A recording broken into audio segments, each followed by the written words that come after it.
Il y avait 12 wagons pour 650 personnes. Dans le mien, nous n'étions que 45, mais parce que le wagon était plus petit. Pas de doute.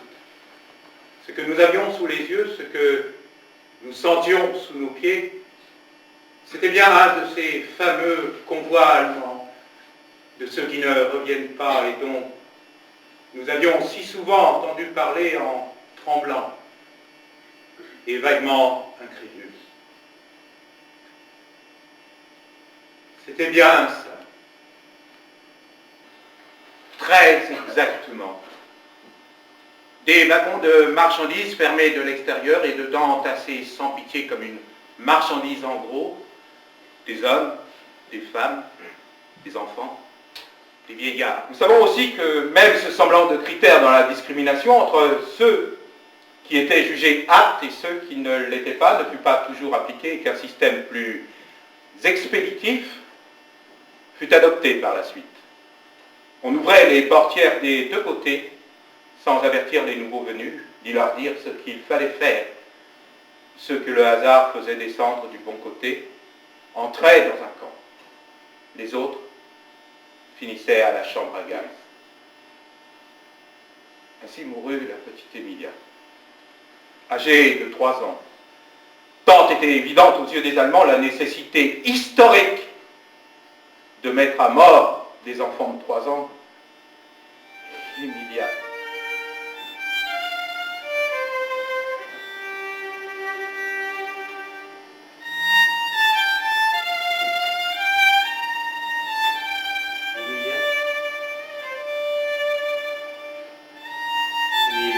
Fille de l'ingénieur Aldo Levi de Milan.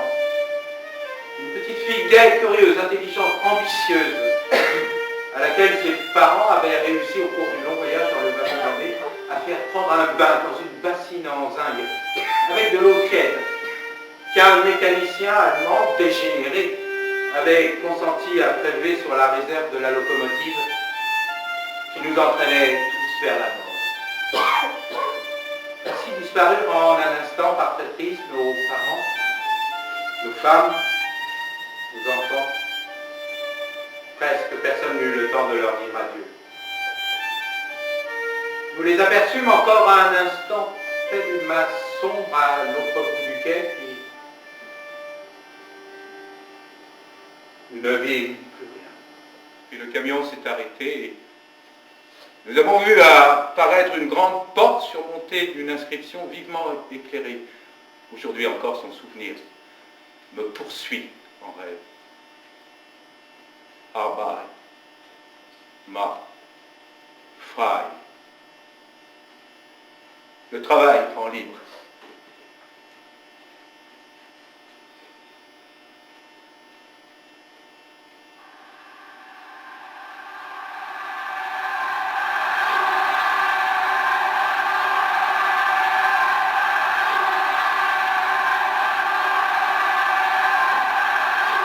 C'est à vous que je parle, homme des antipodes. Je vous parle d'homme à homme.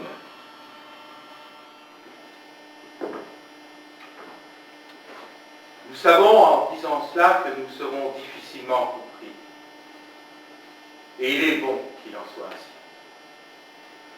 Mais que chacun ici considère en soi-même toute la valeur, toute la signification qui s'attache à la plus anodine de nos habitudes quotidiennes, aux 1000 petits objets qui nous appartiennent et que même le plus humble des mendiants possède. Un mouchoir, une vieille lettre ou la photographie d'un être cher. Toutes ces choses-là font partie de nous presque autant que les membres de notre corps. Et il n'est pas concevable en ce monde d'en être privé qu'aussitôt nous ne trouvions à les remplacer par d'autres objets, d'autres parties de nous-mêmes qui veillent sur nos souvenirs, notre identité, notre culture et les font revivre.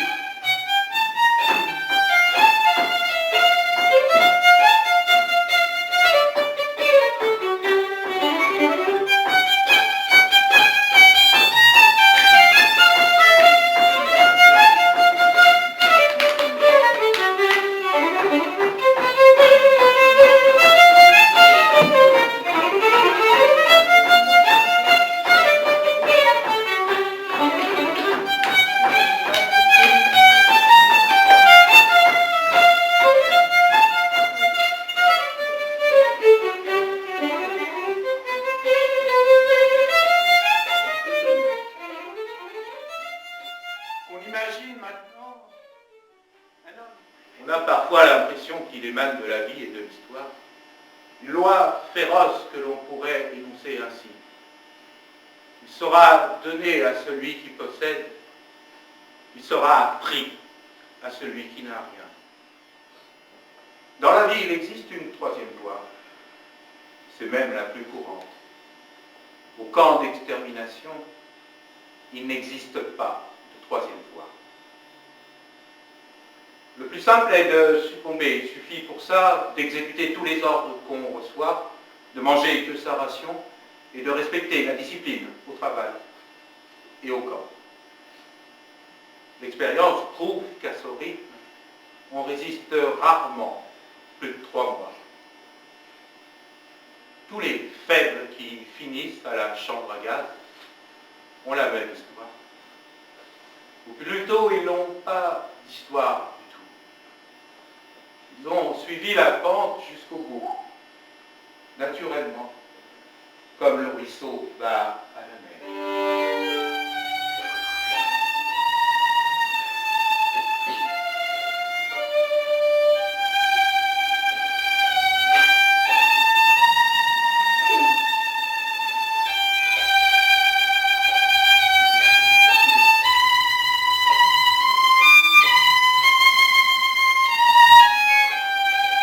Dès leur arrivée au camp, par incapacité foncière, par malchance, à la suite d'un incident banal, ils ont été terrassés, avant même d'avoir pu s'adapter.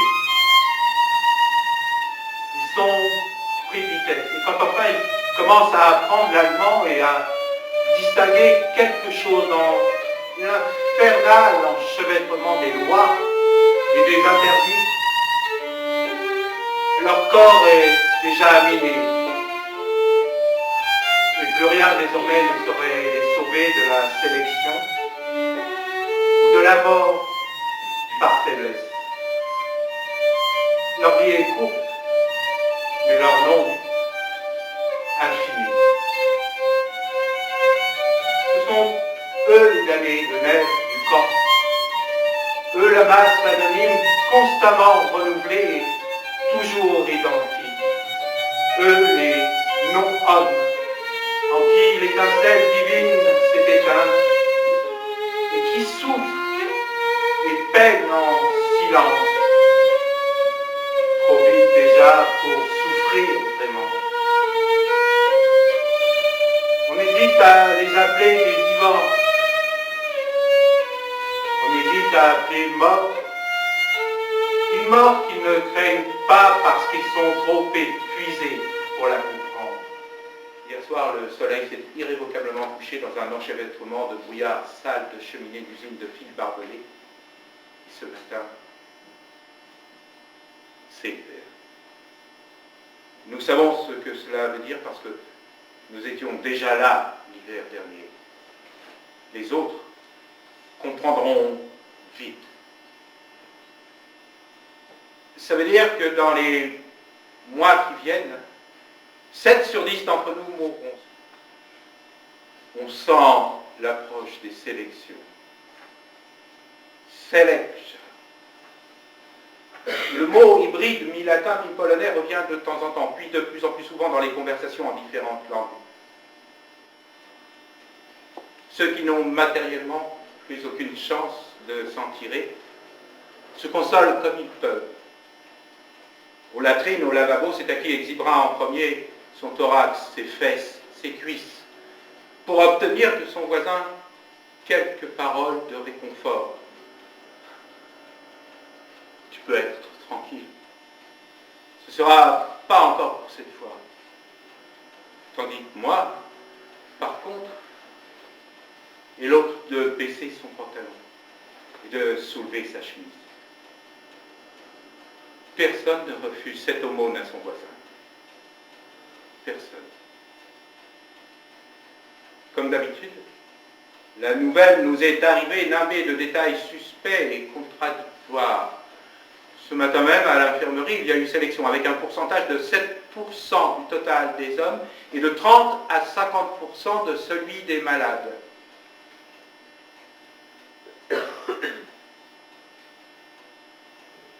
À Birkenau,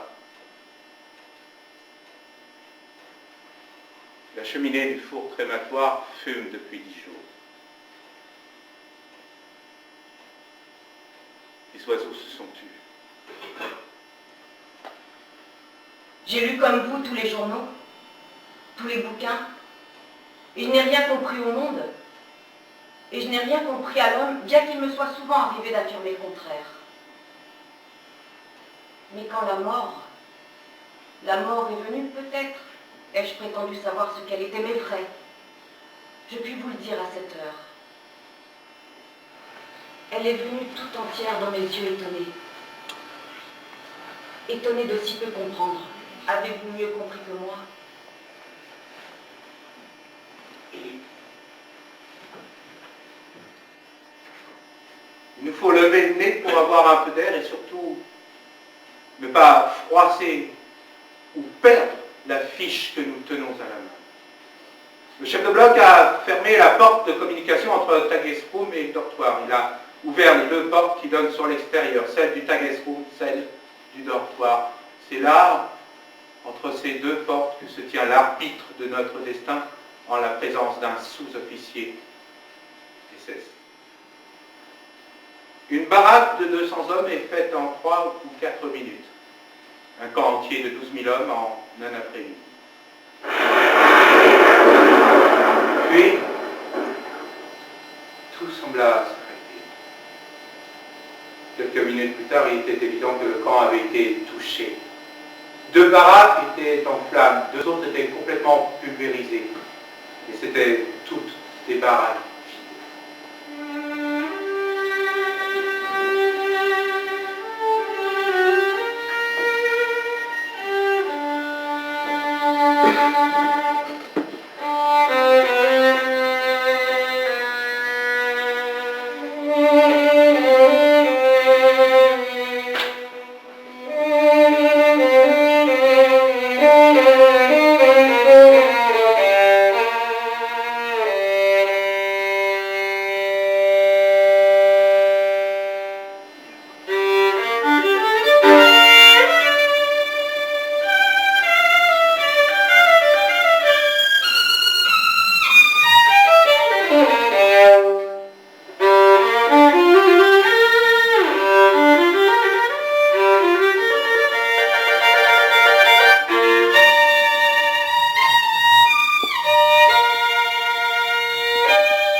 Janvier 1945,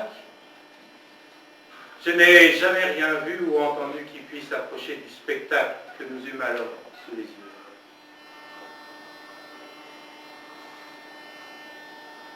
Mais que font donc les vivants? Qu'attendent-ils pour mettre en marche les poulies? Le film est-il si captivant que projette la mort sur l'écran de la vie? Un jour viendra, sans doute, quand le poème lu sera devant vos yeux. Il ne demandera rien. Oubliez-le. Oubliez-le. Ce n'est qu'un cri qu'on ne peut pas mettre dans un poème parfait. Avais-je le temps de le finir?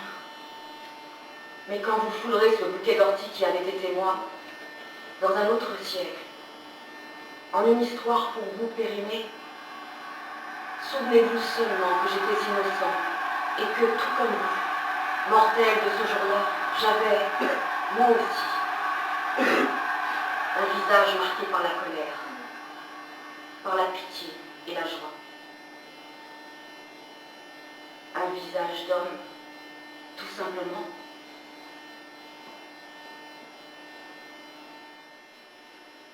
« 24 janvier, la liberté. » À bien y réfléchir, la brèche dans les barbelés nous en donnait une image concrète. Cela voulait dire plus d'Allemands, plus de sélection, plus de travail, plus de coups, ni de barbelés. Et peut-être après, le retour. Mais il fallait faire un effort pour s'en convaincre. Et personne n'avait le temps de se réjouir à cette idée. Autour de nous, tout n'était que mort et destruction. Il ne nous restait qu'à nous endormir.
Celui qui commet ou subit une injustice est un homme.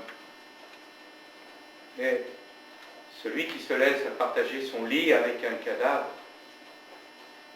celui-là n'est pas un homme. Le sentiment de notre existence dépend pour une grande part du regard que les autres portent sur nous. Aussi peut-on qualifier de non humaine l'expérience de qui a vécu des jours où l'homme a été un objet aux yeux de l'homme. Et si nous nous en sommes sortis tous trois, Charles, Arthur et moi, à peu près indemnes, nous devons nous en être mutuellement reconnaissants.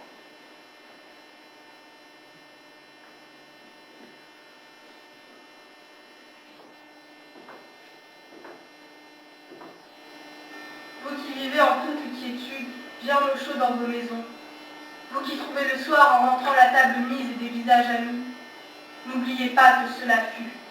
Non, ne l'oubliez pas. Gravez ces mots dans votre cœur.